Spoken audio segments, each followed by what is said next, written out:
بالعلم بل بالأدب تنال أعلى الرتب فعش حياة العلماء وقرأ صنوف الكتب ودم على تواضع لا تفتخر بالنسب كفاك أن تخرج من دنيا الورى بالحسب بالعلم بل بالأدب أعلى الرتب عيش حياة العلماء. بسم الله الرحمن الرحيم. Assalamualaikum warahmatullahi wabarakatuh. Innal hamdalillah nahmaduhu wa nasta'inuhu wa nastaghfiruh wa na'udzu billahi min shururi anfusina wa min sayyiati a'malina may yahdihillahu fala mudilla lahu wa may yudlil fala hadiya lahu. Asyhadu an la ilaha illallah wahdahu la syarika lahu wa asyhadu anna Muhammadan 'abduhu wa rasuluhu la nabiyya ba'da. Allahumma alimna ma yanfa'una wanfa'na bima 'allamtana warzuqna bikaramatika ilma ya rabbal alamin. Segala puji bagi Allah Subhanahu wa taala yang telah mengumpulkan kita di majelis yang berbarokah ini di depan Masjid Nurul Irfan kampus UNJ Rawamangun. Kemudian selawat serta salam kepada Rasul kita Muhammad sallallahu alaihi wasallam. Dan kemudian juga kepada rekan-rekan panitia, mahasiswa dan mahasiswi Universitas Negeri Jakarta Rawamangun yang telah menyelenggarakan kajian ini, dan semoga penyelenggaraan kajian ini menjadi pemberat hasanat kebaikan-kebaikan kita semua insyaallah di akhirat dan bermanfaat bagi kita dunia maupun akhirat. Dan juga terima kasih kepada rekan-rekan sekalian, baik dari mahasiswi UNJ ataupun dari luar yang telah atau sedang menghadiri kajian kita ini. Dan perlu diketahui bahwasanya kajian ini adalah kajian kitab, bukan kajian tematik. Berarti kita menyelenggarakan ini secara rutin, tiap pekan 2 kali, sepekan 2 kali, setiap pekan. Dan fotokopi kitab-kitab ini alhamdulillah telah berada di depan antum semua. Kita tidak memfotokopi satu kitab semuanya, melainkan hanya sekian puluh halaman dulu. Dan insya Allah akan terus berlanjut insya Allah ta'ala. Sebelumnya atau tadinya kita ingin memesan kitab originalnya langsung, namun ketika dicari ternyata stoknya tidak ada di mana-mana, sehingga dengan terpaksa dan demi penyebaran keilmuan kita memfotokopi ini. Jadi bukan berarti dari awal kita ingin memfotokopi, melainkan tadinya kita ingin memberikan kitab original langsung. Tadinya seperti itu, ya. Taib. Kitab Fathul Mu'in adalah kitab yang sedari dulu dipakai dan dipelajari oleh ratusan pesantren, terutama pesantren tradisional di Indonesia ini, terutama di Pulau Jawa. Itu kitab Fathul Mu'in. Dan kitab Fathul Mu'in ini termasuk kitab menengah dalam pembelajaran fikih Syafi'i, bukan dasar. Kalau misalnya dasar ada yang namanya Matan Abi Syuja', atau yang biasa disebut Matan Al-Ghayah wa Taqrib, atau disebut juga Matan Ghayatul Ikhtisar. Tetapi kitab Fathul Mu'in ini sederajat dengan kitab Kifayatul Akhyar dari segi bobotnya. Jadi ini kita pilih kitab Fathul Mu'in yang menengah. Ya, kalau misalnya yang ringkas ada Matan Abi Syuja' atau Fathul Qarib, syarahnya Matan Abi Syuja'. Namun kita memilih Fathul Mu'in. Kitab Fathul Mu'in karya Syekh Zainuddin Al-Malibari. Ya, seperti yang antum lihat.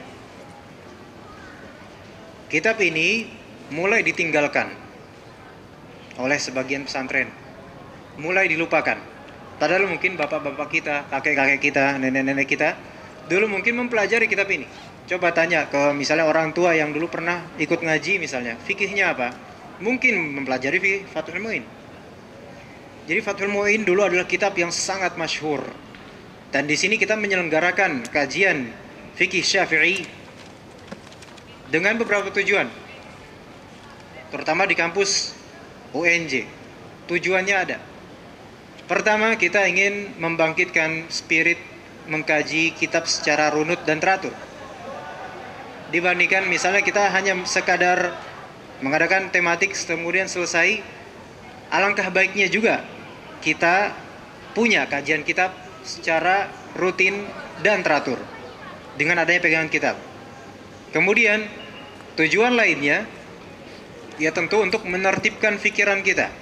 Mungkin di antara kita ada yang belum pernah sama sekali punya kajian kitab fikih sebelumnya.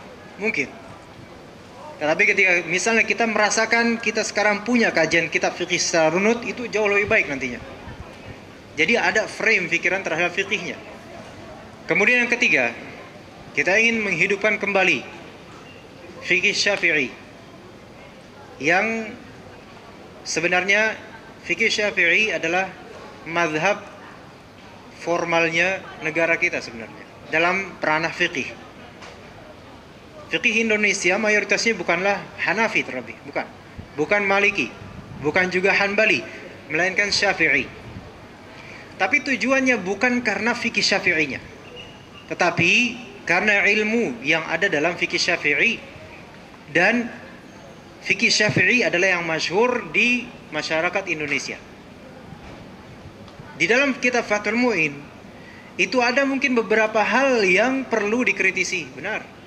Dan insya Allah kita akan mengkritisinya kalau misalnya ada hal-hal yang perlu diperhatikan lagi nanti. Dan jika misalnya di Fathul Mu'in ada kebenaran, itu yang pasti kita ambil.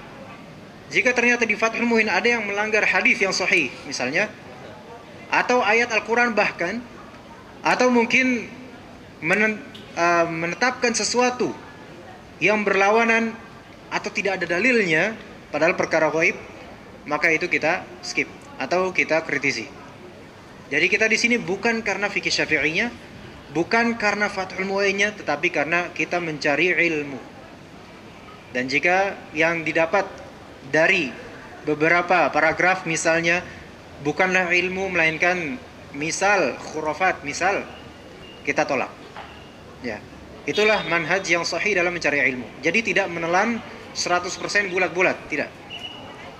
Yaitu diperhatikan dari sekarang supaya nanti ketika misalnya di beberapa pekan atau beberapa pertemuan berikutnya ternyata antum melihat ana di sini kok justru bertentangan dengan apa yang kita baca dari kitab Fathul Mu'in, itu tidak masalah. Karena kitab yang ma'sum itu hanyalah kitabullah azza wajalla, Al-Qur'an. Dan kemudian urutan kemudian Sahih Al-Bukhari, kemudian Sahih Muslim.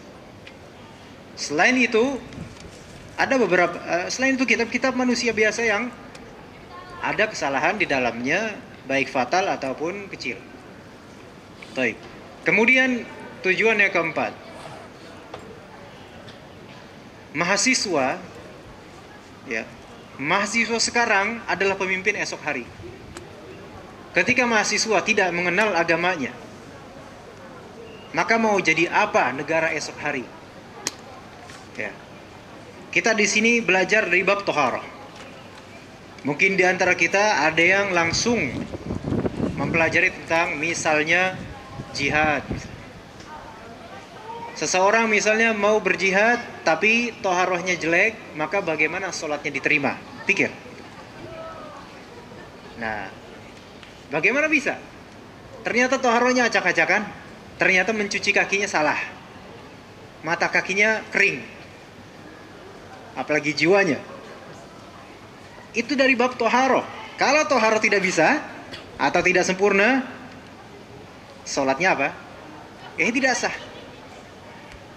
Tidak sempurna karena apa? Karena dia meremehkan perkara toharoh. Nah, sholatnya tidak sah. Ancamannya ada nanti azab kubur, na'udzubillah.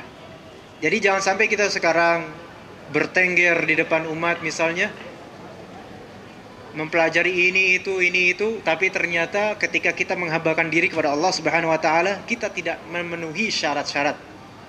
Mungkin syarat-syarat duniawi kita penuhi, harta banyak dan sebagainya, namun berwudu saja tidak tahu. mandi junub saja tidak mengerti seperti apa. Yang penting saya mandi. Yang penting mandi. Bahkan mungkin ada yang tidak tahu. Kalau saya junub, mandi nggak ya? Nah,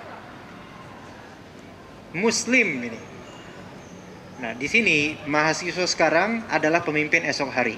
Jika mahasiswa sekarang tidak mempunyai basic agama, mau jadi apa esoknya negara? Jadi negara itu besar, pemimpin nantinya.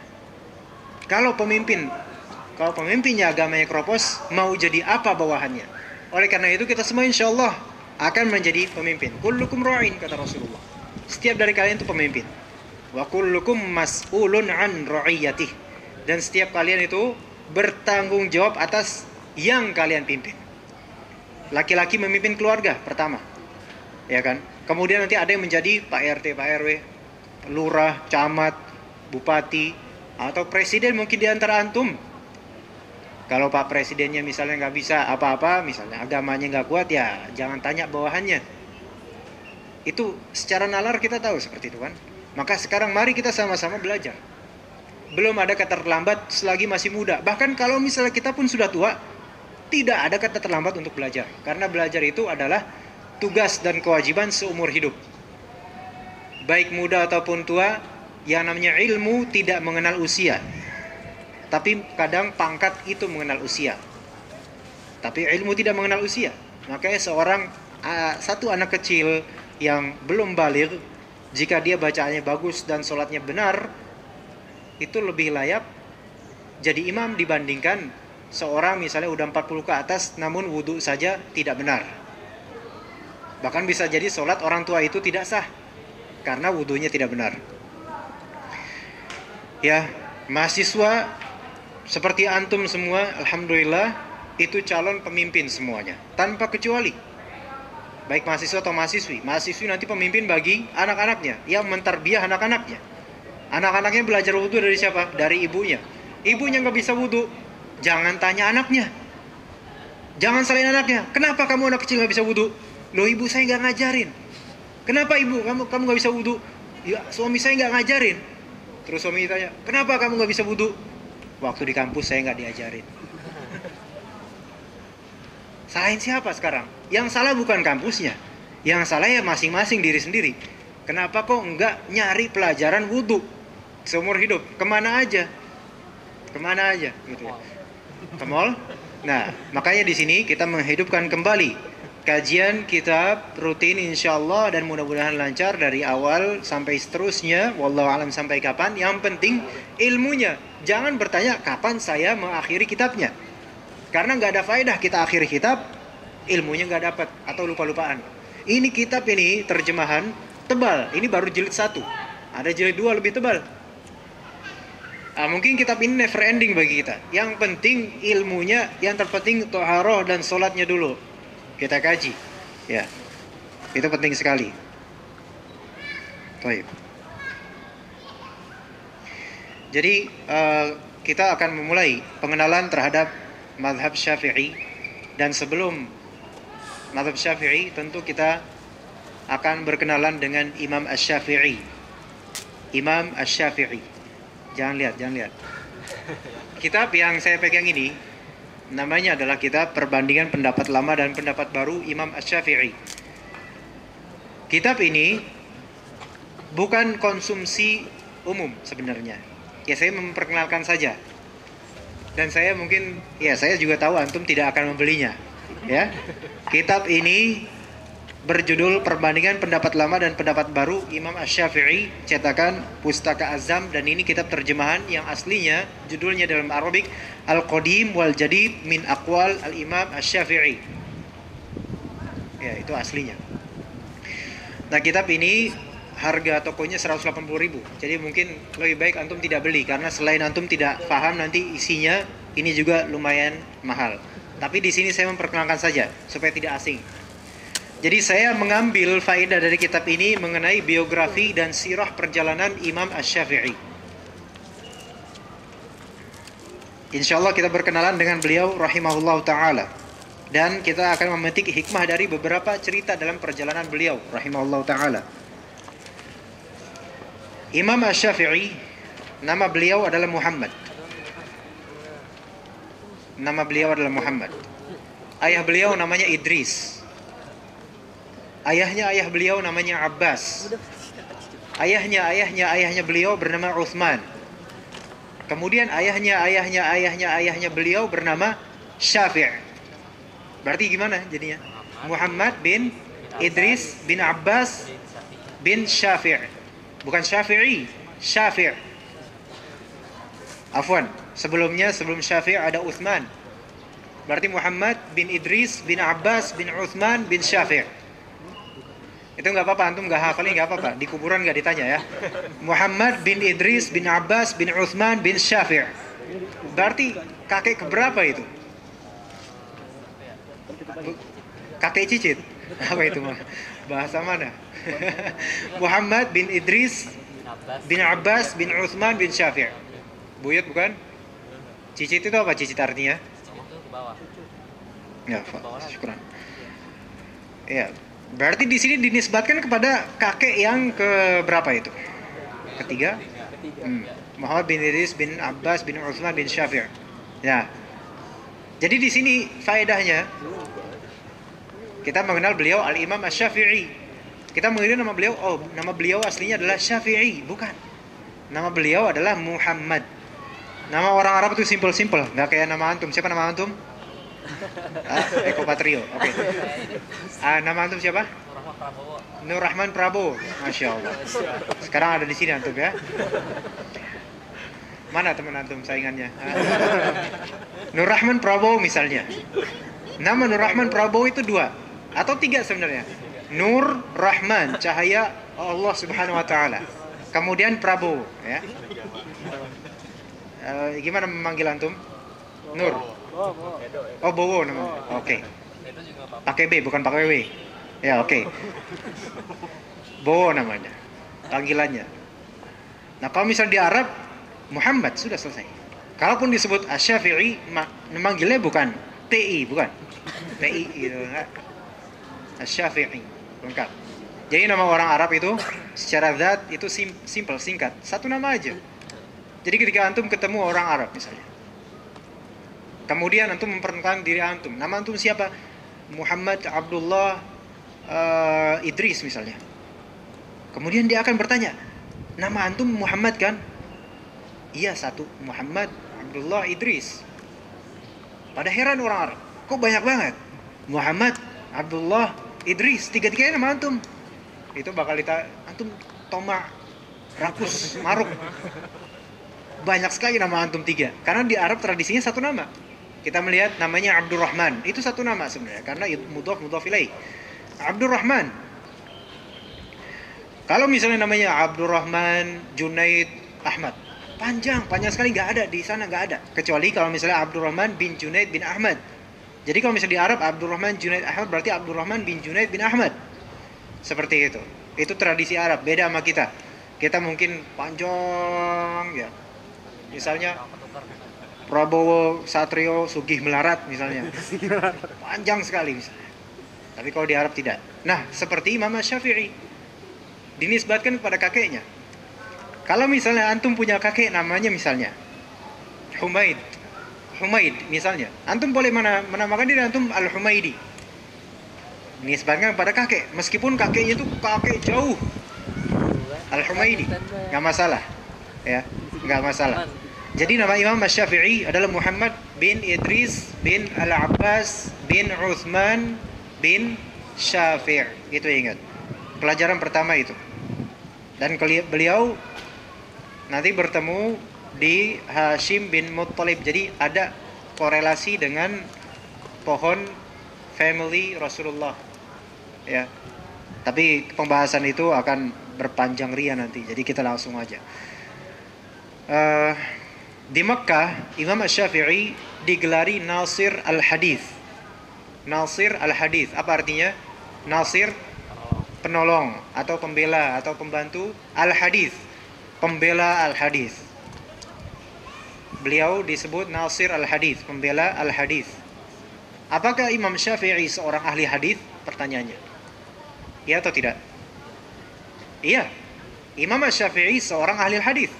beliau berguru kepada ulama ahli hadis pada masanya. Siapa? Imam Malik rahimahullah. Imam Malik wafat pada tahun 179 Hijriah. Imam Asy-Syafi'i lahir pada tahun berapa? 150 Hijriah.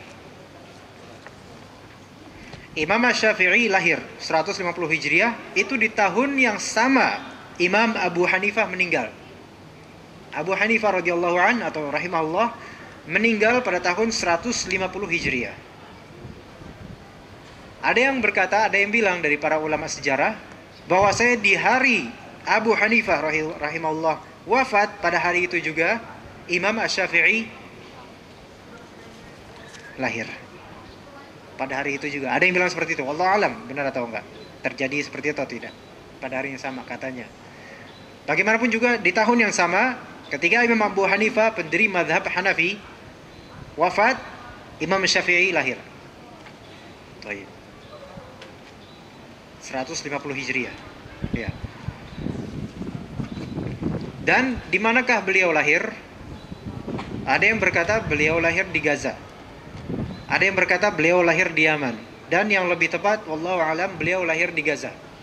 Berarti di Palestina. Beliau lahir di Gaza. Wafatnya di mana terakhir? Di Mesir. Nah, beliau itu dalam mencari ilmu dan mengajar itu safar dari Gaza, Mekah, ke Baghdad juga. Kemudian finally ke Mesir paling akhirnya. Taib. Ayahnya Imam Asy-Syafi'i wafat saat beliau masih kecil.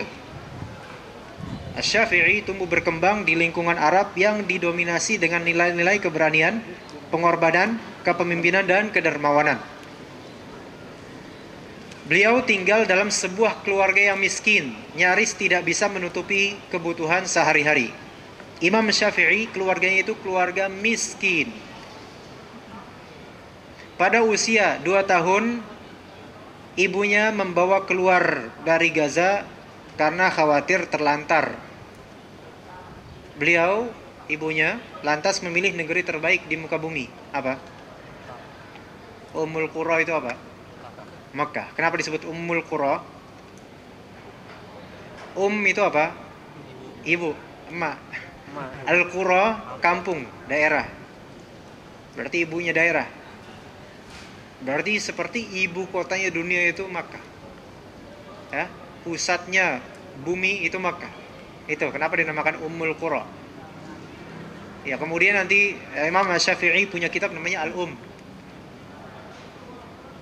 Ya Al-Um ya diterjemahin, jadi terjemahin di Indonesia. Ntar kalau diterjemahin di Indonesia judulnya namanya emak gitu kan. Jangan. Al-Um udah. Jadi cetakan-cetakan kayak pustaka Azam misalnya mencetak kitab Al-Um, ya udah Al-Um, enggak usah diterjemahin ke bahasa Betawi ya. Nyak nanti jadinya. Ya Makkah Mukarramah. Jadi pada usia 2 tahun beliau dan ibunya pindah ke Makkah Al-Mukarramah. Imam Asy-Syafi'i pernah berkata tentang dirinya, di dunia ini aku mencita-citakan 2 hal, yaitu ilmu dan kepandaian memanah. Ilmu dan kepandaian memanah. Soal kepandaian memanah, aku sanggup melempar atau memanah tepat sasaran 100%. Bidiknya 100% pas. Sedangkan dalam soal ilmu, aku seperti yang kalian lihat. Maksudnya apa? Beliau tidak mau mentazkiyah dirinya, nggak mau nggak mau merekomendasikan saya tepat sasaran dalam ilmu, nggak mau berkata begitu. Karena kadang beliau rahimahullah juga berkata, pendapat saya memiliki kebenaran dan juga mungkin kesalahan, dan pendapat antum mengandung kesalahan dan juga mengandung kebenaran. Jadi beliau rahimahullah tidak memaksakan pendapat beliau dalam masalah-masalah yang bersifat ijtihadiyah. Adapun dalam masalah aqidiyah seperti melawan Syiah Rafidhah misalnya, beliau tentu melawan, dan juga ahli kalam. Kemudian hal lain yang bisa kita pelajari dari kehidupan Imam Asy-Syafi'i, beliau memulai kehidupan keilmuannya dari negeri terbaik di muka bumi, Makkah. Dan beliau memulai keilmuannya dari kitab yang paling utama di muka bumi, yaitu kitab Allah, Al-Quran Al-Karim. beliau rahimahullah menghafal Al-Quran sejak masih kecil, belum mencapai 7 tahun. Jadi Musa itu seperti Asy-Syafi'inya Indonesia. Ya, mungkin jangan-jangan nanti mendirikan mazhab baru mudah-mudahan, atau meregenerasi mazhab Imam Asy-Syafi'i mudah-mudahan. Karena sekarang mazhab Syafi'i sekarang yang mungkin dipakai di sekitar kita bukan mazhab Syafi'i, mazhab tradisi. Mazhab tradisi. Formalitas saja Syafi'i seringkali begitu. Nah, belum mencapai 7 tahun. Beliau menghafal Al-Quran. Ibrahnya adalah kalau misalnya kita mau mendidik seseorang untuk agama, kalau dia masih belum balik, masih jernih otaknya, jadikan dia penghafal. Tetapi kalau misalnya dia ternyata sudah usia balik, sudah lulus kuliah atau kuliah dan sebagainya, punya urusan banyak, jadikan dia pemaham. Karena beda akalnya. Akal anak kecil dengan akal orang dewasa beda. Kalau anak kecil mudah menghafal, cepat menghafalnya. Tapi kalau misalnya orang dewasa mungkin karena banyak pikiran, untuk menghafal itu lebih sulit. Ya, berbeda dengan memahami.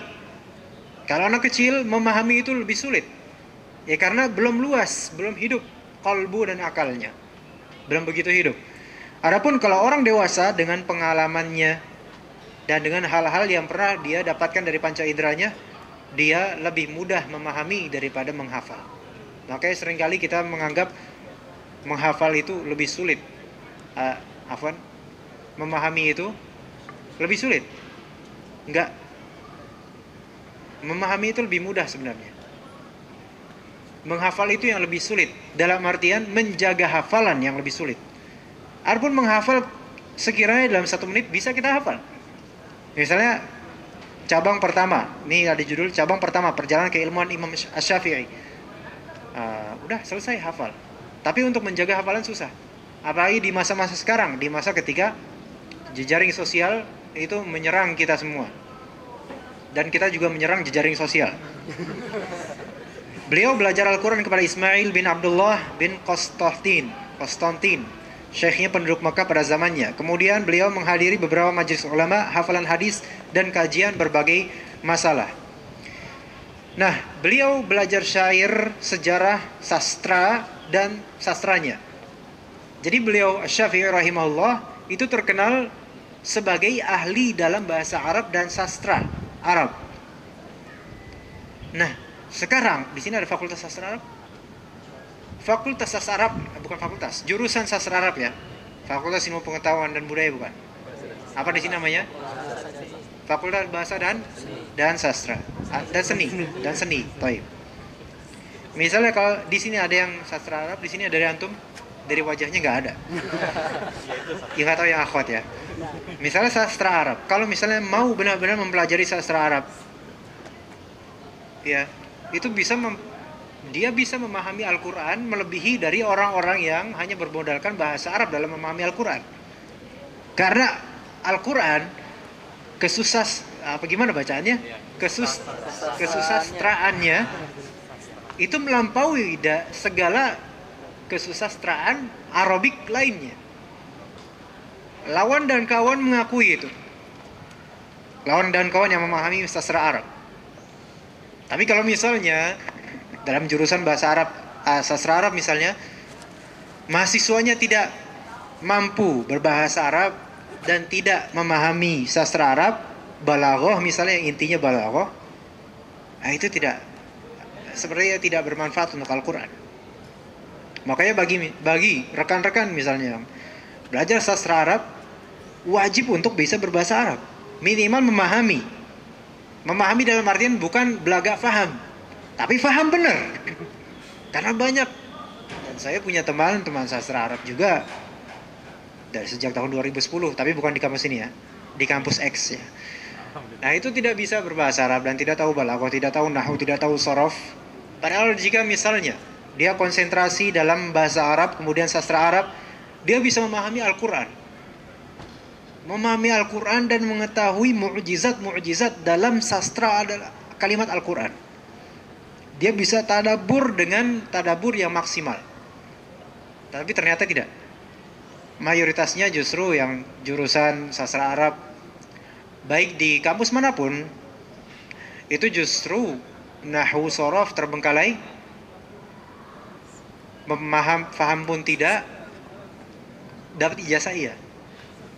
Nah, tapi yang terpenting itu kita belajar, itu adalah manfaatnya, ya. Cari manfaatnya buat masa depannya, ya, untuk umat, bukan untuk diri sendiri atau dompet sendiri, tapi untuk umat. Taib. Imam Asy-Syafi'i seorang sastrawan. Syairnya dalam bahasa Arab itu menjadi hujjah bagi bahasa Arab itu sendiri. Kalau misalnya kita menelaah kitab misalnya, versi bahasa Arab ya, bukan versi Indonesia, bukan terjemahan. Kitab itu, kalau cetakan dari Ibnu Hazm 11 jilid. Kitab itu kitab yang berat dari segi sastra dan tarkib kalimat. Berat sekali. Orang yang membacanya, pemula dari bahasa Arab, dalam bahasa Arab, membaca kitab itu pusing sekali. Yang membaca kitab itu orang-orang spesialis di bidang fikih atau sastra bahkan, dan juga kitab risalah beliau. Taib. Kemudian dari Mekah beliau hijrah ke Madinah, kemudian beliau pernah hijrah ke Yaman, kemudian beliau pernah ke Irak, dan kemudian murid beliau salah satunya adalah Imam Ahmad. Imam Ahmad itu murid beliau. Ketika di zaman Asy-Syafi'i itu ada dua mazhab yang sebenarnya saling bentrok, yaitu mazhab Hanafi dan mazhab Maliki. Mazhab Hanafi itu adalah ashab ar-ra'i. Ashab ar-ra'i itu dikatakan lebih mendahulukan nalar dibandingkan teks. Ya. Adapun satunya lagi mazhab Maliki dengan pemimpinnya Imam Malik bin Anas rahimahullah. Beliau adalah ulama hadis, ulama ahli Madinah, ulama Dar al-Hijrah, dan beliau lebih mendahulukan teks dibandingkan nalar. Nah, di sini sebenarnya kontradiktif antara dua mazhab ini. Kemudian Imam Asy-Syafi'i belajar dari Imam Malik, sehingga menguasai fikih Malik, dan beliau menghafal kitab karya Imam Malik yang bernama Al-Muwatta. Hafal beliau, sebelum datang ke Imam Malik beliau sudah hafal. Imam Malik wafat tahun berapa tadi, masih ingat? 179. Antum mengurangi 1 tahun. 179 Hijriah. Berarti Imam Asy-Syafi'i bertemu dengan Imam Malik sebelum berapa tahun? Sebelum berusia berapa tahun dia?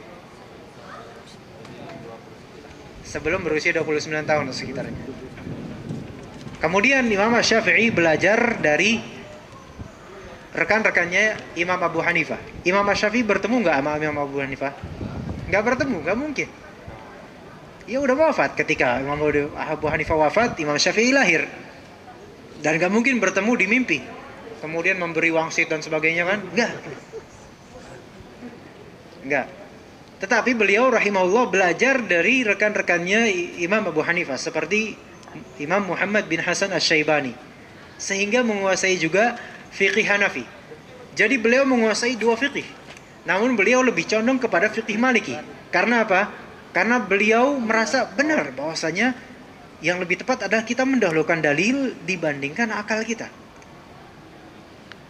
Tetapi terjadi ini kontradiksi antara dua mazhab, sehingga beliau pun menentukan kaidah-kaidah dan mendirikan mazhabnya. Tidak berafiliasi kepada Hanafi, tidak juga berafiliasi kepada Maliki, melainkan mazhab Asy-Syafi'i. Kemudian beliau memiliki murid-murid. Sebenarnya mazhab itu banyak. Ada mazhab Al-Laits, ada mazhab Ishaq Ar-Rahawiyah atau Ar-Rahawai, dan mazhab-mazhab lain. Namun mazhab-mazhab lain itu murid-muridnya tidak memproklamirkannya kepada umat dan tidak membantu untuk menyebarkannya. Makanya mazhab-mazhab lain selain mazhab yang 4 itu mati. Tidak lagi ada sekarang kitab-kitabnya. Padahal mazhab Al-Laits itu bisa jadi lebih bagus daripada mazhab Maliki. Tetapi karena murid-muridnya tidak membantunya untuk menyebarkannya dan tidak menghidupkannya ke ranah umat. Berbeda dengan Hanafi, Maliki, Syafi'i, kemudian Hanbali, dan juga ada Az-Zahiri. Dan sekarang mazhab Az-Zahiri wafat mazhabnya. Terlebih orang-orangnya ya udah wafat tentu saja. Mazhab Az-Zahiri. Mazhab Az-Zahiri itu mazhab yang super ultra tekstual. Ya, teks banget. Nggak menolak kias sama sekali, nggak ada kias. Teks pokoknya. Yang ada di teks. Ya, itu mazhab Az-Zahiri. Zahir sekali. Zahir itu kan artinya yang zahir, yang tampak di teks. Jadi nggak mau kias-kiasan. Baik. Mazhab Syafi'i itu ditawarkan oleh Imam Syafi'i dan disebarkan oleh murid-muridnya. Dan beliau Imam Syafi'i rahimahullah wafat pada tahun 204 Hijriah. 204 Hijriah berarti pada usia 54 tahun.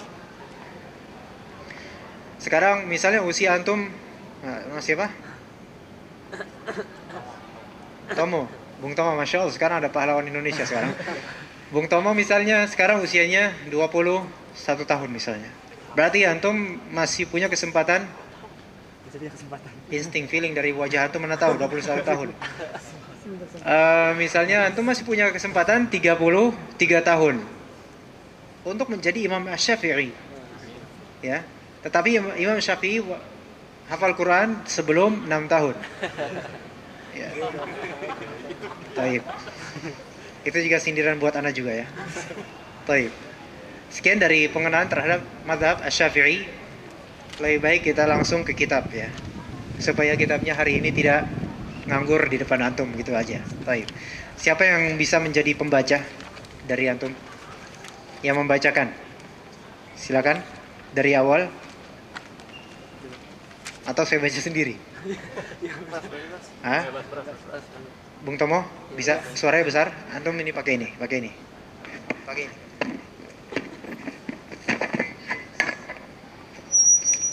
Dari Mukadimah. Dari Mukadimah langsung.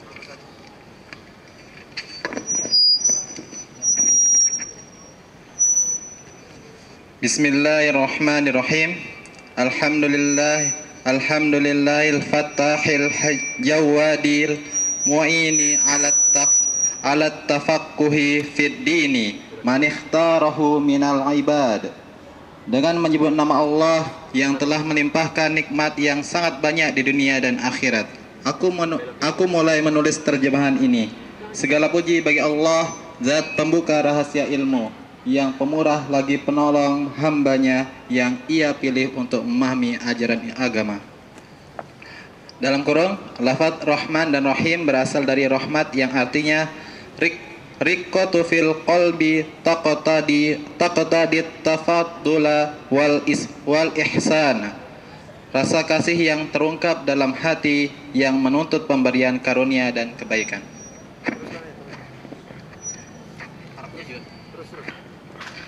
Wa ashhadu an la ilaha illallah syahadatan tudkhiluna darul khuludi wa ashhadu anna sayyidana Muhammadan abduhu wa rasuluh sahibul maqamil mahmudi sallallahu alaihi wasallam wa ala alihi wa ashabihi amjadi salatan wa salaman afuzu bihima yaumal ma'adi. Aku bersaksi bahwa tidak ada Tuhan yang wajib disembah melainkan Allah, dengan kesaksian yang menyebabkan kita dapat memasuki kampung yang kekal di akhirat. Dan aku bersaksi bahwa junjungan kita Nabi Muhammad sallallahu alaihi wasallam sebagai hamba dan rasulnya yang mempunyai kedudukan terpuji. Semoga salawat dan salamnya dilimpahkan kepadanya, juga kepada seluruh keluarga dan para sahabatnya yang mulia, dengan salawat dan salam yang akan membawa kebahagiaan bagiku kelak pada hari kembali kiamat.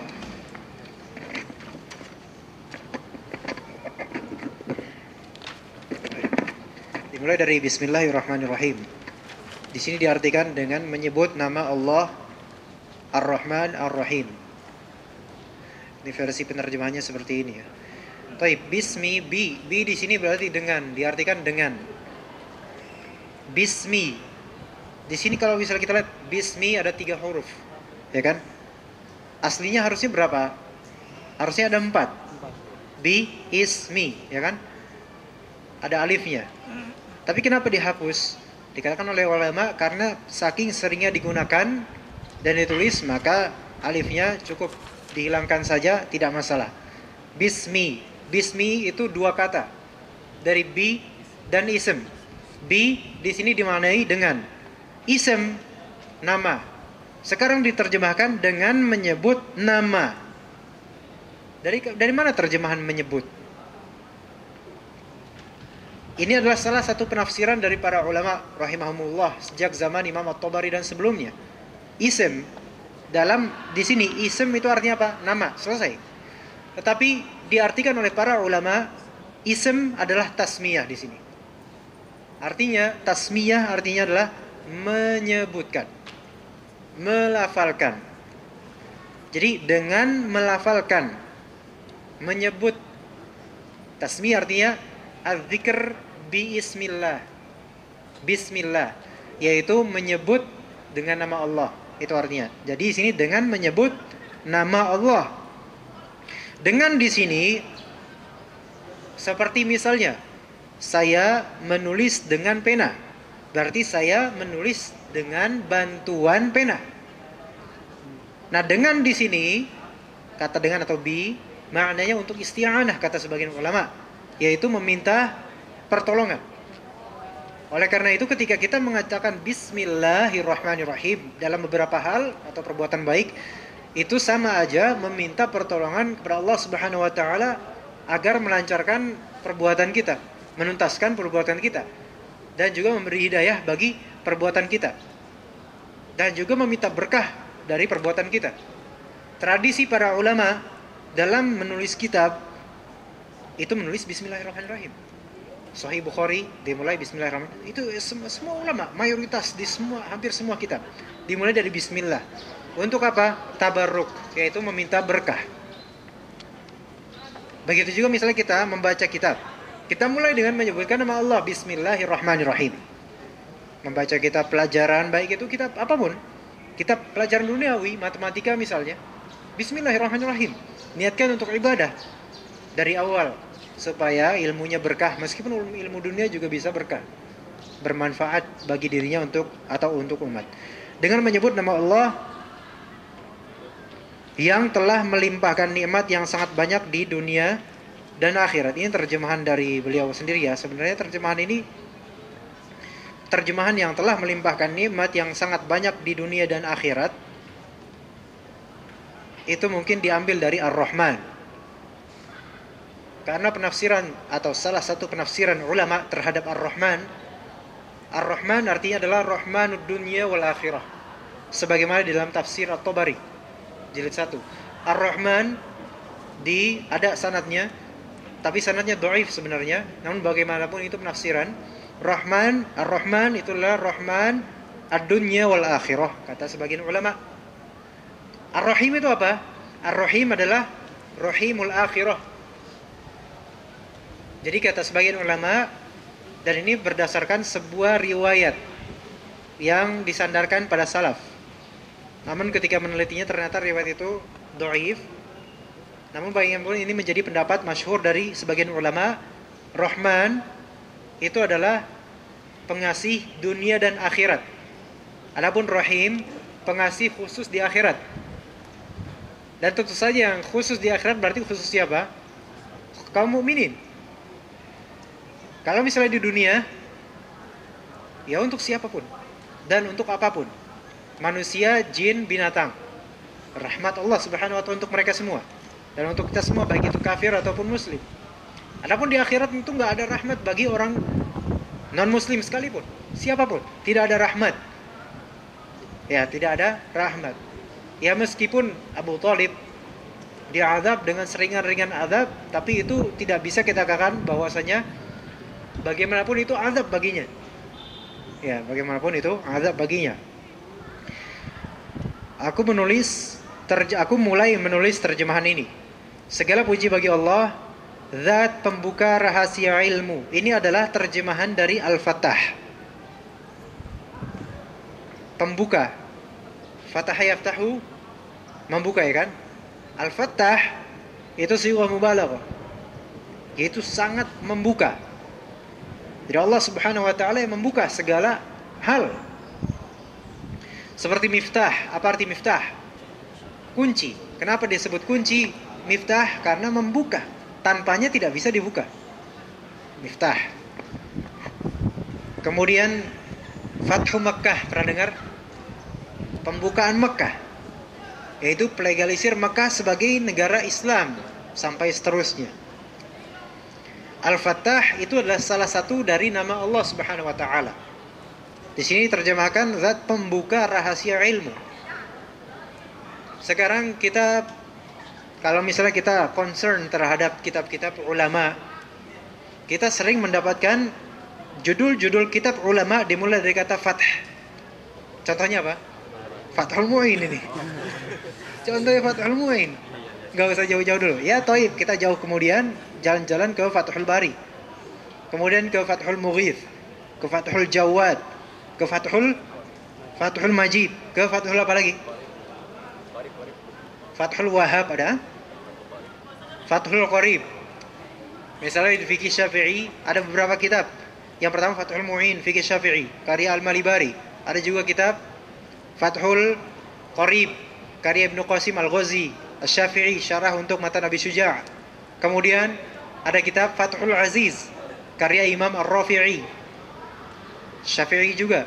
Kemudian ada kitab fikih Syafi'i Fathul Wahhab, karya Zakaria Al-Ansari, gurunya Al-Malibari. Ini Al-Malibari ini punya guru namanya Ibnu Hajar Al-Haythami. Ibnu Hajar Al-Haythami punya guru namanya Zakaria Al-Ansari. Zakaria Al-Ansari punya kitab namanya Fathul Wahhab, syarah Manhaj At-Tullab. Fathul Wahhab, Zakaria Al-Ansari. Zakaria Al-Ansari punya guru namanya Ibnu Hajar Al-Asqalani, punya kitab namanya Fathul Bari, kitab hadis, syarah Sahih Al-Bukhari. Kitab lain misalnya Fathul Mughith di bidang hadis, syarah Al-Alfiyah. Fathul Mughith di bidang hadis, karya As-Sakhawi. Kitab apa? Fath apa lagi? Fathur Rahman. Itu nama orang. Ada nggak tahu kitab Fathur Rahman yang mana? Antum yang nulis? Insya Allah ya, mudah-mudahan ya. Mudah-mudahan bukan cuma Om Do ya. Insya Allah kita ya, Mr. Bowo. Dan kitab-kitab Fathah lainnya masih banyak sebenarnya. Taib. Kemudian Al-Jawad. Al-Jawad yang pemurah. Al-Jawad. Al-Jawad itu kalau diartikan untuk manusia itu dermawan, maha memberi. Ya, Al-Jawad itu Al-Karim, yang maha memberi, yang suka memberi. Dermawan. Ditulis di sini yang pemurah, ya. Lagi penolong, itu Al-Mu'in. Al-Mu'in menolong. Al-Mu'in artinya menolong, penolong ya. Jadi Allah Subhanahu wa taala Maha Penolong. Makanya di sini kitab dinamakan Fathul Mu'in. Al-Fattah Al-Mu'in. Pembukaan dari Maha Penolong. Itu asbabun nuzul. Bukan, ini sebabnya kalimat ini disebut Fattah Al-Jawad Al-Mu'in. Al-Tafaqquhi fid din. Yang tafaqquh fid din, yaitu memahami agama. Ya. Rasulullah SAW bersabda dalam sebuah hadis sahih, "Man yuridillahu bi khairan yufaqihu fid din." Barang siapa yang Allah inginkan baginya kebaikan, maka Allah akan jadikan dia faham akan agama.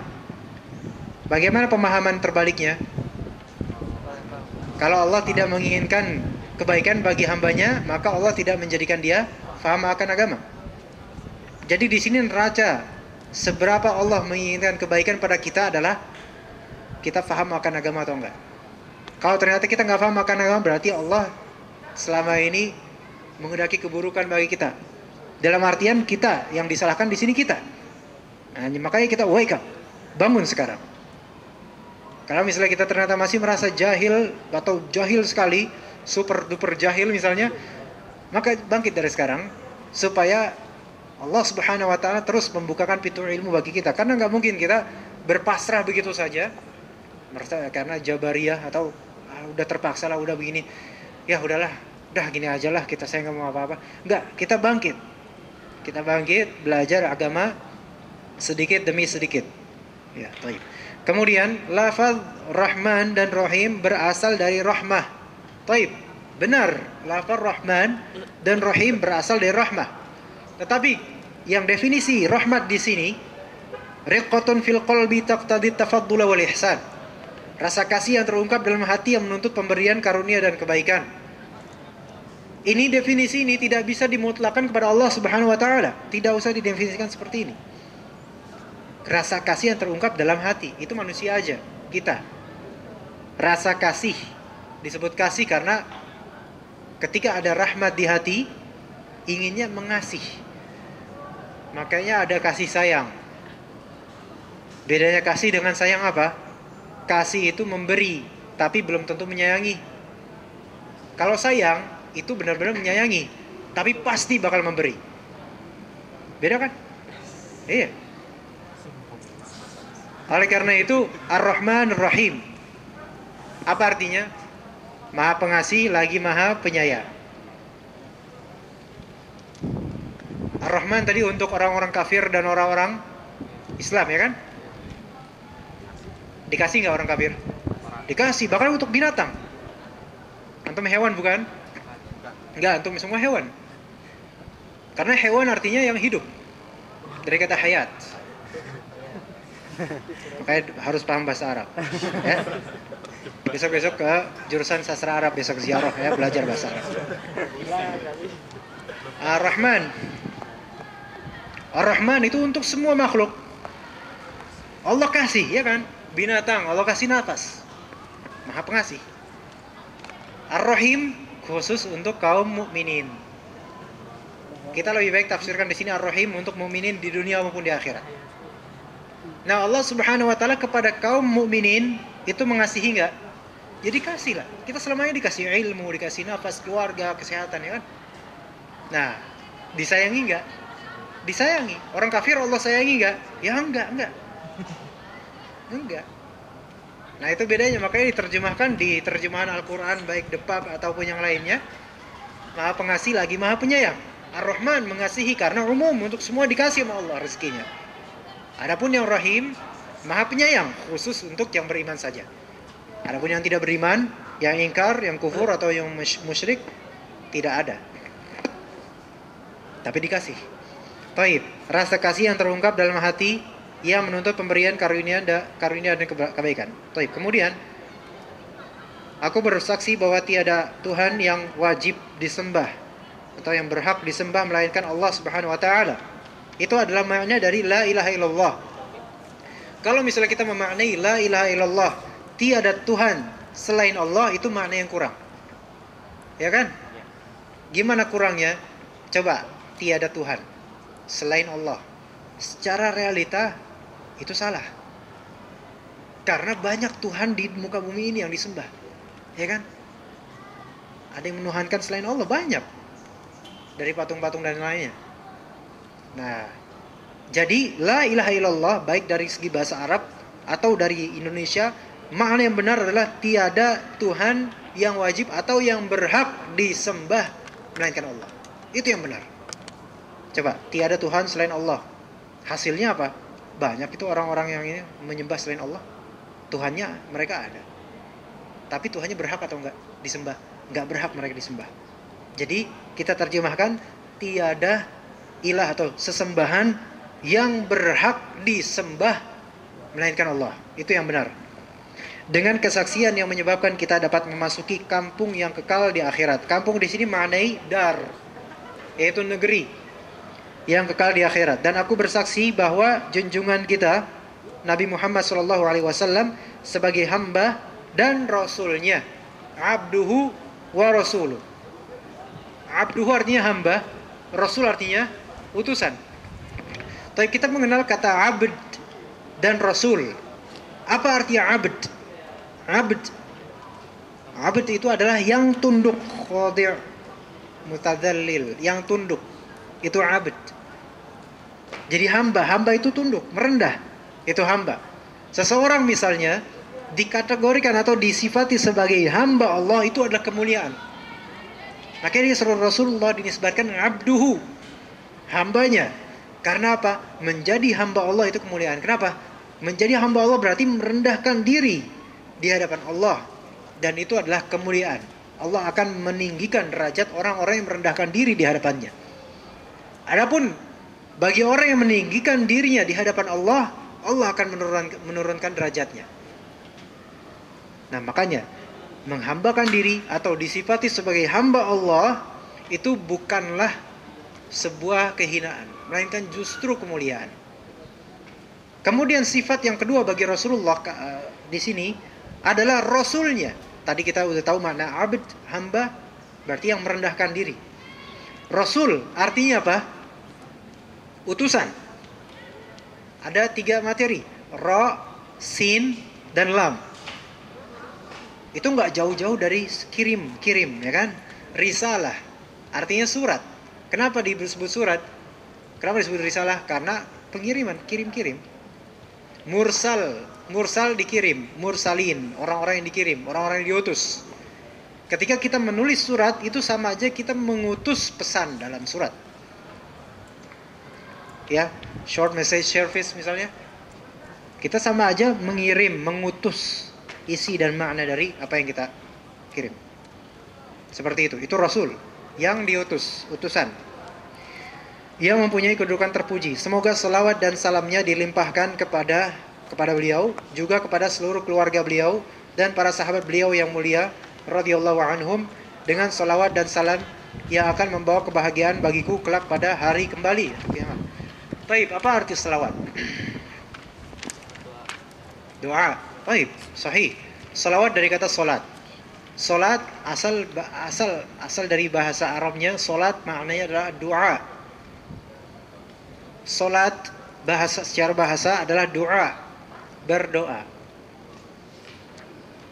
Nah, doa itu bisa bermakna memanggil, ya, menyebut atau meminta. Itu doa. Solat kita secara syar'i dinamakan solat karena di dalamnya tak lepas dari yang namanya doa. Gak mungkin dalam satu rakaat gak ada doa, gak mungkin. Bahkan isinya doa semua. Contoh, rakaat pertama kita baca ihdinas siratal mustaqim, doa. Kemudian yang lain-lainnya, Rabbana walakal hamd, doa. Rabbighfirli warhamni, dan seterusnya, doa. Ya, salat itu adalah kompilasi dari doa-doa dan gerakan-gerakan. Gerakan untuk semua anggota tubuh, sementara doa untuk lafaz dan kekhusyuan untuk hati. Itu salat. Baik. Sekarang selawat terhadap Nabi. Apa maksudnya? Kebanyakan kita mendengar selawat terhadap Nabi artinya adalah kita mendoakan rahmat kepada Nabi. Baik, itu boleh dikatakan benar. Baik, oke. Tetapi yang lebih tepat dan insyaallah ini yang lebih benar, selawat terhadap Nabi artinya adalah kita mendoakan atau memohon kepada Allah agar memujinya atau memuji beliau di hadapan makhluknya atau di hadapan para malaikatnya. Itu makna yang lebih tepat. Dan itu yang dikatakan oleh Ibnu Qayyim al-Jauziyah dalam kitab Bada'i'ul Fawaid di awal-awal jilid pertama.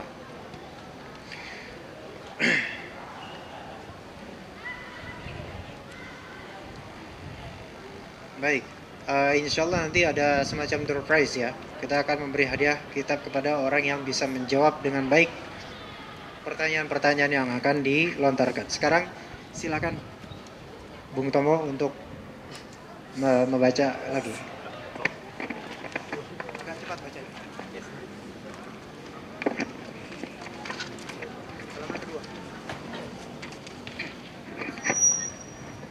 وبعد فهذا شرح مفيد على كتاب المسمى بقرة العين بمهمات الدين يبين المراد ويتمم المفاد ويحصل المقاصد ويبرز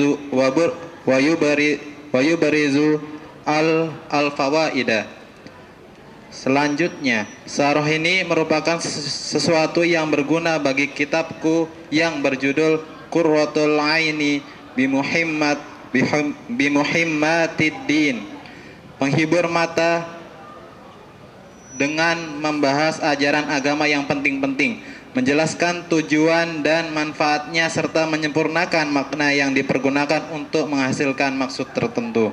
Pengarang kitab Fathul Mu'in ini juga pengarang matan kitab Qurratul Ainin, yaitu Syekh Zainuddin Al-Malaybari, sedangkan syarah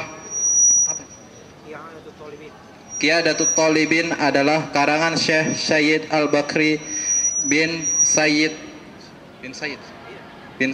Muhammad Syatta Dimyati. Penerjemah. Wasammaituhu bi fathil mu'ini li syarhi Qurratil Aini bi muhimmatid dini wa ana as'alullahal karima al-mannana an ya'ummal al-intifa'a bihi lil khassati wal 'ammati minal ikhwani wa an yuskinani bihil firdausa fi daril amani innahu akramu akarimin wa arhamu rahimin.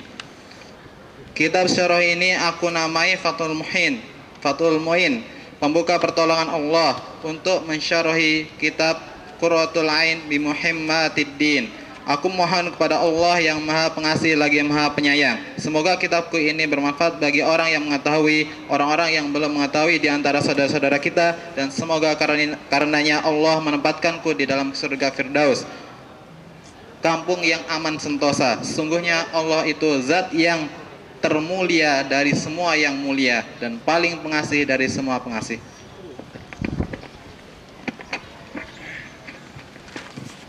بعد فهذا شرح مفيد على كتاب المسمى بقرة العين بمهمات الدين يبين المراد ويتمم المفاد ويحصل المقاصد ويبرز الفوائد.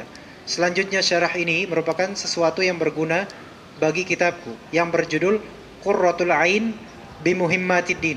Jadi awalnya beliau mempunyai kitab kecil matan, paling berapa halaman gitu. Kemudian dari kitab itu beliau mensyarah kitab ini, ya, menjelaskan kitab yang beliau karang sendiri. Jadi seperti antum menulis kitab kecil, catatan, ya kecil gitu, ringkasan dari keilmuan yang antum miliki. Kemudian setelah selesai kitab itu, misalnya 10 halaman misalnya, antum pun mengembangkan dengan menjelaskan kitab antum sendiri. Nah itu yang dilakukan oleh beliau rahimahullah, Zainuddin Al-Malaybari. Ini yang dilakukan oleh beliau. Dan beliau menulis Qurratul Ain bi Muhimmatid-Din dan juga ini Fathul Mu'in, yaitu berdasarkan pengajaran, maksudnya faedah-faedah yang beliau dapat dari guru beliau, yaitu Ibnu Hajar Al-Haythami. Ibnu Hajar Al-Haythami, seorang alim kabir dalam fikih Syafi'i. Ibnu Hajar Al-Haythami, penghibur mata dengan membahas ajaran agama yang penting-penting, menjelaskan tujuan itu tadi, makna dari Qurratul Ain bi Muhimmatid-Din. Qurratul Ain artinya apa? Qurra artinya apa? Bola? Bagaimana qurra dengan ka? Qurratul Qadam, sepak bola. Di sini qurra, bola mata maksudnya? Atau gimana? Masa bola mata dengan kepentingan agama atau gimana? Penghibur mata. Jadi qurrah pakai qaf ya. Itu seperti iqrar. Pernah dengar ikrar di sini? Ikrar. Mengikrarkan artinya apa? Menetapkan. Ya kan? Mengikrarkan itu menetapkan. Dari sini qurratul ain itu adalah hal yang bisa membuat mata itu addicted to see it. asik. Jadi membuat mata itu tercandukan untuk melihatnya. Qurratul ain. Makanya antum nanti doa kalau misalnya punya anak atau kalau punya istri terlebih dahulu ya, supaya mudah-mudahan istri antum dan juga anak juga ya tentu saja, agar mereka menjadi qurratul ain bagi diri anda, diri kita semua. Dan juga istri akhwat-akhwat kalau nanti punya suami terlebih dahulu sebelum punya anak, nah itu berdoa supaya suaminya menjadi qurratul ain bagi dirinya, supaya penyejuk matanya. Ya, jadi nanti jangan sampai ketika sudah nikah atau apa di keluarga taunya yang didapat bukan penyejuk mata, tapi kapal pecah, piring-piring terbang di mana-mana. Nah, ini qurratul ain artinya penyejuk mata, penetap mata supaya selalu memandangnya. Bi muhimmatid, membahas ajaran agama yang penting-penting. Baik, kemudian pengarang kitab Fathul Mu'in ini juga pengarang matan kitab Qurratul Ain, yaitu Syekh Zainuddin Al-Malibari. Sedangkan syarah I'anatul Talibin adalah karangan Syekh Sayyid Al-Bakri bin Sayyid Muhammad Syata Ad-Dimyati. I'anatul Talibin itu adalah kitab syarah atau penjelas untuk Fathul Mu'in. Jadi pertama, Syekh Zainuddin Al-Malibari punya kitab namanya Qurratul Ain bi Muhimmatid. Beliau tulis, ya, simple kitabnya, kecil, dihafal bisa kalau mau, tapi kayaknya pada nggak mau. Saya sendiri belum. Qurratul Ain bi Muhimmatid. Kemudian beliau pada masa hayat itu saja menjelaskan kitab Qurratul Ain ini. Kemudian setelah selesai menjelaskan dinamakan Fathul Mu'in. Ya, Fathul Mu'in. Nah, Imam An-Nawawi Al-Bantani punya kitab namanya Nihayatuz Zain, syarah untuk kitab Qurratul Ain. Imam An-Nawawi Al-Bantani itu ulama Indonesia aslinya. Kemudian pergi ke Makkah dan wafat di tanah sana. Nah, Nihayatuz Zain itu kitab-kitab masih ada sampai sekarang, dan insya Allah kita menjadikan itu salah satu referensi nantinya. Insya Allah kalau sudah masuk bab fikihnya, ini masih jauh. Ya, Nihayatuz Zain itu nanti insya Allah kitab referensi yang akan kita pakai untuk syarah Fathul Mu'in ini, kitab-kitab Syafi'iyah. Kitab-kitab Syafi'iyah yang paling top insya Allah. Dimulai dari kitab Al-Um karya Imam Asy-Syafi'i. Kemudian kitab Al-Majmu' Syarah Al-Muhadzab karya Imam An-Nawawi. Kemudian I'anatul Talibin yang merupakan kitab syarah untuk Fathul Mu'in. I'anatul Talibin itu 11 jilid. Afwan, 4 jilid. Yang 11 jilid itu Al-Um. Yang punya saya maksudnya. Karena banyak cetakannya, ada yang cetakan 8 jilid, 9 jilid. Kemudian kitab Al-Majmu' karya An-Nawawi sekitar 24 jilid. Kalau Nihayatuz Zain itu cuma 1 jilid. Lebih kecil daripada Fathul Mu'in. Nihayatuz Zain itu. Fathul Mu'in afwan sepantar dengan Fathul Mu'in. Sepantar dengan Fathul Mu'in. Baik. Kitab syarah ini aku namai Fathul Mu'in untuk mensyarah kitab Qurratul Ain bi Muhimmatid. Ini seperti ada semacam sajak. Sajak itu dari bahasa Arab. Sajak dari kata sajak. Kenapa dinamakan sajak? Karena akhirannya mirip huruf-hurufnya dan nazumnya. Seperti ini. Fathul Mu'in mensyarah kitab apa? Qurratul Ain bi Muhimmatid. Ya kan? Kitab syarah untuk Fathul Mu'in apa namanya tadi? I'anatul Talibin. I'anatul Talibin syarahnya Fathul Mu'in, syarahnya Qurratul Ain bi Muhimmatid. Itu tradisi ulama. Imam An-Nawawi Bantani menamakan kitabnya Nihayatuz Zain, syarah Qurratul Ain bi Muhimmatid. Itu tradisi di ulama-ulama semuanya. Misal contoh Fathul Bari, syarah Sahih Al-Bukhari, Riri. Nggak ada yang namanya Riri di sini kan? Kemudian Imam An-Nawawi punya kitab namanya Minhajut Talibin. Itu dulu Minhajut Talibin di tanah Sumatera ketika zaman penjajahan dipelajari di surau-surau. di musola-musola. Surau-surau itu semacam langgar. Tapi surau itu tradisi Melayu sebenarnya. Langgar itu Jawa. Tapi sebenarnya fungsinya sama, untuk ta'lim, untuk masjid kecil-kecilan, musola. Minhajut Thalibin karya Imam Nawawi. Kalau sekarang susah ditemukan kajian, nggak tahu di mana adanya. Tapi dulu banyak yang mengkaji itu. Zaman penjajahan Belanda. Minhajut Thalibin karya Imam Nawawi itu salah satu atau mungkin matan yang paling diperhatikan oleh para ulama, sehingga kitab syarah untuk matan ini sampai puluhan. Itu baru syarahnya, belum yang meringkasnya, belum yang menjadikannya syair. Banyak. Minhajut Thalibin. Kemudian ada juga Minhajut Thalibin, banyak syarahnya, di antaranya Kanzur Raghibin. Syarah Minhajut Thalibin. Wa Umdatul Muftiyin, itu nama kitabnya. Minhajut Thalibin wa Umdatul Muftiyin. Itu Kanzur Raghibin, dan juga kitab-kitab lain. Taib. Jadi itu tradisi para ulama, kitab-kitab nama-namanya dengan saja, ya, akhir-akhirannya. Dan mungkin sejuk itu berasal dari nama itu, saja, sejuk. Sesungguhnya Allah, mana sekarang? Aku memohon kepada Allah yang Maha Pengasih lagi Maha Penyayang, semoga kitabku ini bermanfaat bagi orang yang mengetahui dan orang-orang yang belum mengetahui juga di antara saudara-saudari kita. Dan semoga karenanya Allah menempatkanku di dalam surga Firdaus. Amin. Kampung yang aman sentosa. Sesungguhnya Allah itu zat yang termulia dari semua yang mulia dan paling pengasih dari semua pengasih. Di sini beliau memperhatikan adab doa. Kalau misalnya kita berdoa, itu dahulukan dengan memuji kepada Allah dan akhirkan juga dengan memuji kepada Allah ataupun salawat. Itu adab dalam berdoa. Ya benar, kita berdoa tanpa memuji kepada Allah sebelumnya, misalnya tiba-tiba langsung Rabbana atina fid dunya hasanah, tidak masalah. Tetapi adab dan disunahkan dengan benar dan baik, semestinya berdoa dimulai dengan memuji kepada Allah Subhanahu wa taala dan selawat pada Rasul. Nah, di sini beliau juga seperti itu dan mengakhiri dengan pujian terhadap Allah Subhanahu wa taala. Misalnya ya Dzal Jalali wal Ikram, menyebut asma Allah Subhanahu wa taala, memuji ya Hayy ya Qayyum, atau mungkin mendahulukan dengan Sayyidul Istighfar, Allahumma anta rabbi la ilaha illa anta, dan seterusnya. Jadi ada semacam pengakuan. Atau doanya Nabi Yunus, Zunnun. Seperti apa doanya?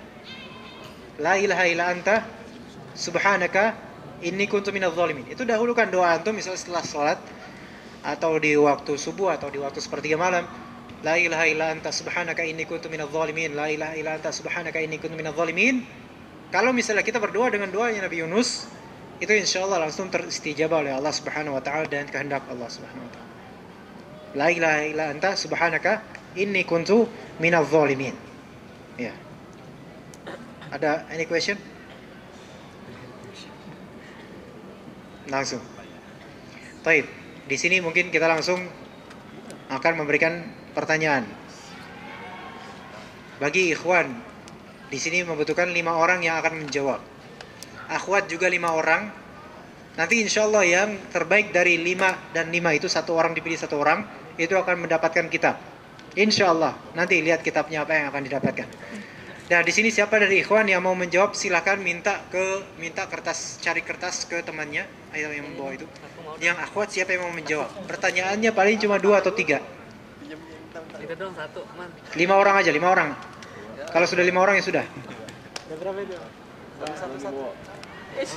Ujung dulu yang diprioritaskan. Baik, yang akhwat silakan. Sudah 5 orang. Pertanyaan yang mudah insyaallah.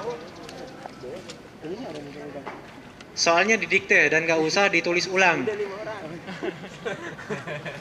Ya, kalau nggak tahu jawabannya ntar nulis soal ulang. Itu jawabannya. Pertanyaan pertama, kapan Imam Syafi'i lahir dan kapan Imam Syafi'i wafat? Tahun berapa? Lahir dan wafatnya. Itu pertanyaan pertama. Silakan jawab. Nyontek boleh tapi nggak boleh sama jawabannya. Tulisannya beda. Oh iya, ini dalam menjawab sebut nama atau nickname. Boleh nama gaul, boleh nama pena, boleh. Akun palsu boleh, status palsu nggak boleh. Ya. Nama, kemudian kalau misalnya mahasiswa tulis fakultas apa atau jurusan apa. Nama palsu boleh, misalnya muridnya dosen siapa gitu. Palsu sebenarnya nggak boleh sih. Nama lebih baik nama asli atau nama julukan. Hah? Bani Israel julukannya. Hah? Ya, nama julukan nggak apa-apa. Nama fakultas dan ininya, jurusannya. Baik, kemudian itu soal pertama tadi. Soal kedua.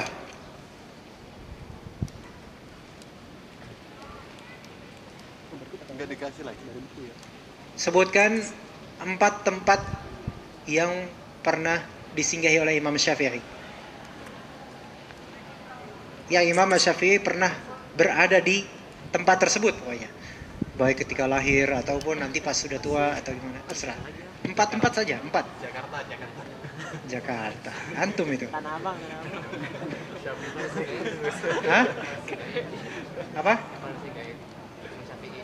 Iya, Mas. Cipaganti. Apa? Payung. Apa sih dia bicara?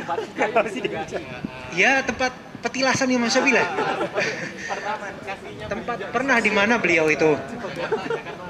Cipaganti belum ada, Mas. Nah, jangan ngasal. Enggak ada kertas ini. Oke, kemudian yang ketiga. Yang ketiga, ini terakhir. Sebutkan 2 perbedaan menurut sebagian ulama terhadap Ar-Rahman dan Ar-Rahim. Ar-Rahman itu apa? Ar-Rahim itu apa? 1. Kemudian yang kedua, Ar-Rahman itu apa? Ar-Rahim itu apa? Sebutkan 2 perbedaan Ar-Rahman dan Ar-Rahim. Bukan 1 perbedaan, 2 perbedaan. Pikir. Ini ada 4 arti berarti. Antum nggak jawab, diam. Hah? Nggak usah mengganggu, nggak usah bikin kisi-kisi. Ya, biarkan dia berijtihad dengan kemampuan dia. Kalau misalnya dia salah, ya kita salahkan. Kalau misalnya benar, belum tentu kita berikan hadiah. Silakan ya akhwat. Selesai, kalau selesai, antum ini. Berapa soal, Mas? 3 udah selesai, 3. Kita pilih yang terbaik. Kalau misalnya ternyata ada yang sebanding dari ikhwan 2, misalnya dua-duanya benar semua, kita pilih yang paling bagus tulisannya.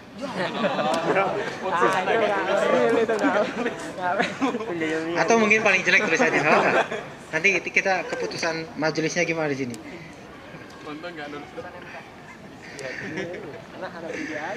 Ya, selesai.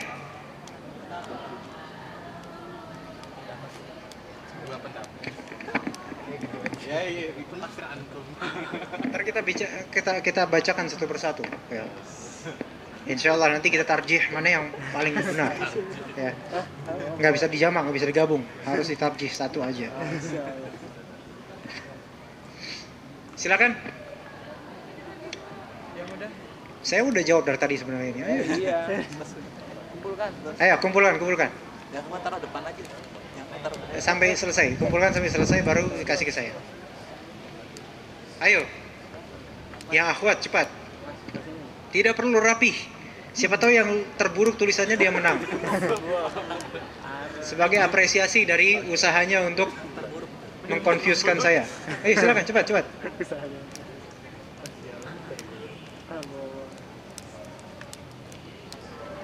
Enggak usah banyak-banyak berpikir karena antum belum tentu menang. Ayo. Silakan. Ya yang akhwat ditaruh di sini ya. Ditaruh di karpet itu, gulungan karpet, taruh di situ, insya Allah akan diambil nanti. Taruh di gulungan karpet di situ akan diambil. Ayo Mas Bro, silakan. Selesai. Akhwat selesai 5 itu. 5 jumlahnya. Baik. Sudah 5. Ayo ikhwan cepat. Kalau misalnya bukan mahasiswa sini ya bilang bukan mahasiswa sini. Hilman FIP. FIP ini EP-nya apa nih? Pendidikan. Baik. Pertama 150 Hijriah dan 179 Hijriah. Berarti usia Imam Syafi'i 29 tahun doang. Hah? Ini ijtihad yang batil, Hilman. Mana Hilman? Hilman mana Hilman? Masya Allah. Kemudian jawaban dari Edo Kurnia. Apa Edo Kurnia? Nama dia Edo Kurnia? Masya Allah, ini antum. Nama pena. Baik. Fakultas apa ini? Fakultas FKIP. Fakultas Akhwat katanya. Yang pertama lahir 150 Hijriah, wafat 204 Hijriah. Ahsan, bagus. Kemudian Ahmed dari Cipinang. Lahir 150, wafat 204. Bagus. Kemudian Ikhlas. Apa ini maksudnya? Ikhlas Faransi FBS. Ada di sini namanya Ikhlas? Nama pena. Besok namain Ria sekalian. 150 Hijriah, 204 Hijriah. Ahsan, bagus. Kemudian Rodi Romansyah. 150 Hijriah, 175 Hijriah wafat. Ah ini dari MIPA, jurusan kimia. Di mana Rudi? Mas Rudi? Masya Allah, lain kali ijtihadnya lebih diperpanjang lagi. Jangan 29 tahun doang. Baik. Baru datang, gak apa-apa. Ahsan. Bagus. Rodi menjawab nomor 2, Mekah, Madinah, Yaman, Irak. Taib. Ketiga, Ar-Rahman untuk mukmin dan kafir. Dan Ar-Rahman di dunia saja. Ar-Rahim untuk mukmin, Ar-Rahim di dunia dan di akhirat. Ini kebalikan, sebaliknya. Antum berarti kami eliminasi. Terima kasih. Kemudian Hilman FIP. Kedua, Mekah, Mesir, Irak, Madinah. Oke. 3, Ar-Rahman Maha Pengasih untuk manusia dan hewan. Ar-Rahim Maha Penyayang untuk hamba-hamba yang beriman saja. Ar-Rahman Maha Pengasih termasuk untuk hamba yang berdosa. Ar-Rahim Maha Penyayang untuk hamba yang beriman. Mending. Tetapi dia nomor pertama itu salah. Kemudian Ikhlas Faransi FBS. FBS ini forum Betawi apa ini maksudnya? FBS ini apa sih? Hah? Fakultas Bahasa dan Seni. Forum? Fakultas. Oh, Bahasa dan Seni. Oke. Saya nggak tahu. Di kampus saya soalnya nggak ada. Nomor 2, Gaza, Baghdad, Makkah, dan Mesir. Ahsan. 3, Rahman sebagian ulama di dunia dan awam. Saya nggak mengatakan ulama. Oh, maksudnya sebagian ulama berpendapat. Dan akhir maksudnya. Masya Allah, tulisannya naudzubillah. Rahman kemudian Rahman. Allah, saya nggak bisa baca ini ya. Nggak bisa baca saya. Kemudian Ahmed dari Cipinang. Gaza, Palestina, Mesir, Yaman, Mekah, Taib. Rahman, rahmat untuk di dunia dan di akhirat. Rahman, rahmat untuk semua makhluk hidup. Ahsan. Rahim untuk di akhirat bagi orang mukmin. Rahim kasih sayang Allah di dunia bagi orang mukmin. Taib. Ini bisa kandidat calon ya. Ahmed dari Makassar, dari Cipinang. Kurnia. Mesir, Irak, Mekah, Madinah. Taib, oke. Ar-Rahman kasih sayang Allah yang di dunia dan di akhirat. Ar-Rahim kasih sayang Allah hanya di akhirat. Ahsan.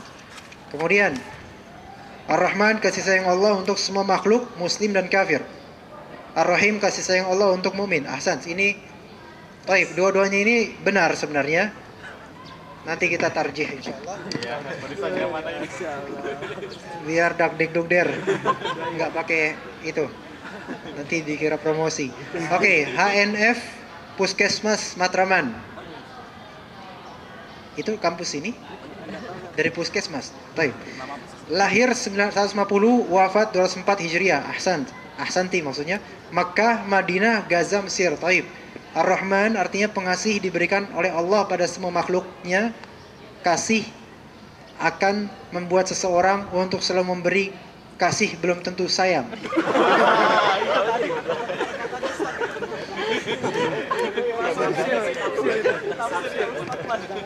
Bukan saya. Jangan disebarkan ke saya. Ar-Rahim artinya penyayang, yaitu hanya diberikan pada orang yang beriman pada Allah. Sayang sudah tentu memberi.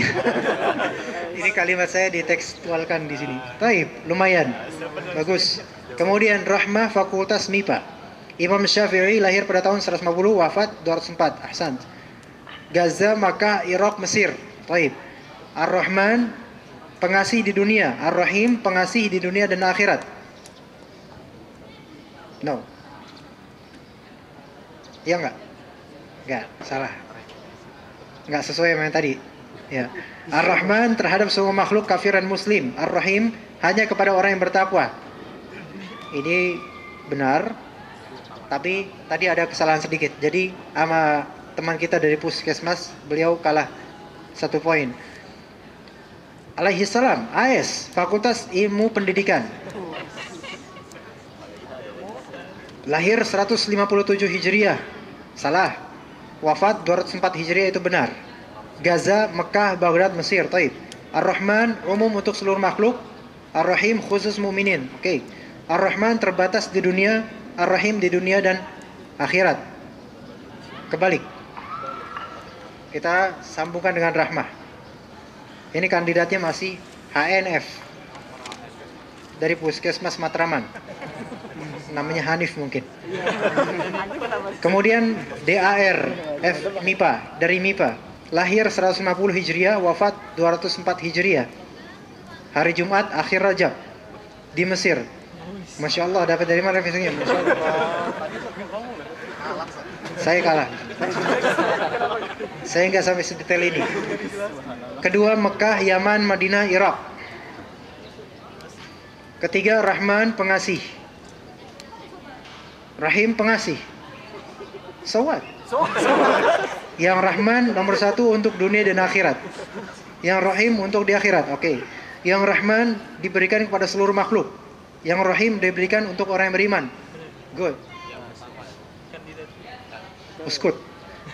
Nggak ada masukan. Di sini nggak ada bisik-bisik untuk memberi motivasi saya untuk mentarjih. Nggak boleh. Keputusan ada di tangan saya di sini.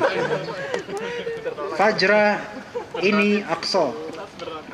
Fajra ini Aqsa. Baik. Dari MIPA. Kapan IM? Saya nggak tahu maksudnya apa ini. Kapan IM ini apa maksudnya ini? Lahir 150 Masehi.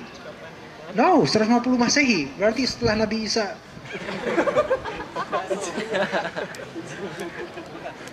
Wafat belum disebut sama ustadznya.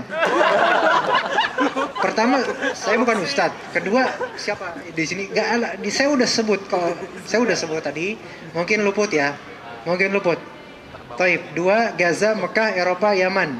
Eropa, masya Allah, keren Eropa. Ini justru yang tidak saya sebut disebut di sini. Dari mana ini? Itu nanti dipungut ya, disimpan di rumah. Ketiga, Ar-Rahman kasih, Ar-Rahim sayang. Ar-Rahman untuk semua makhluk, Ar-Rahim untuk mukminin. Ada benarnya, Taib. Tapi ini yang pertama beliau sudah menuduh saya. Yang kedua ternyata kualatkan, akhirnya Eropa ditulis padahal saya belum menyebut sama sekali. Sekarang berarti kandidatnya tinggal Edo Kurnia versus Ahmed dari Cipinang. Ikhwan dulu. Ahmed dari Cipinang tulisannya rapih. Masya Allah. Kemudian Edo Kurnia tulisannya ya. Tetapi karena tulisan saya juga nggak bagus, maka saya pilih Edo Kurnia. Siapa kayak Edo Kurnia di sini? Aduh, nyesel saya. Aduh, saya kira siapa? Ini nama Edo Kurnia siapa ini? Oke. Belum. Baik, bagi akhwat di sini akhwat HNF dari Puskesmas Matraman dan DAR dari FMIPA. Di sini HNF tulisannya cakep sekali, ada coretan sedikit. DAR juga lumayan bagus. Tapi di sini apresiasi terhadap orang luar, insya Allah kita kasih yang Hanif, HNF, insyaallah. Jadi pemenangnya Hanif dan Edo Kurnia. Saya nggak tahu mau milih apa ini. Saya terdaftar. Hah? Antum sini pilih kitabnya. Oh?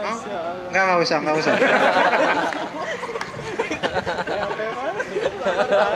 Ya, di sini ada 35 amal pelebur dosa ya. Kemudian untuk akhwat yang HNF itu, insyaallah Yang pink Ustaz. kita kasih buku fikih sahih wanita. Ini enggak lah. Baik, antum anak kita kasih insyaallah kitab Said Al-Khatir karya Ibnul Jauzi. Kalau akhwat kita kasih, atau antum mau ini dari tadi? Ini fikih sahih wanita, nanti anti kasih kepada saudari HNF. Selamat mendapatkannya dan selamat membacanya. Taib, insyaallah hari Kamis akan kita selenggarakan kembali kajian Fathul Mu'in ini. Moga-moga antum datang dan juga undang teman-teman antum sekalian bagi yang ingin datang. Dan insyaallah tiap kajian kita juga akan memberikan kitab untuk door prize dan semacam ini untuk akhir sesinya insyaallah ta'ala. Baik, karena ini menjelang maghrib, sebentar lagi maghrib, maka kita akan menutup acara ini. Jika ada kata-kata salah, mohon maaf ya. Jika ada kata-kata yang benar itu dari Allah Subhanahu wa taala. Mari kita baca doa kafaratul majlis. Subhanakallahumma wa bihamdika asyhadu an la ilaha illa anta astaghfiruka wa atubu ilaik. Wassalamualaikum warahmatullahi wabarakatuh.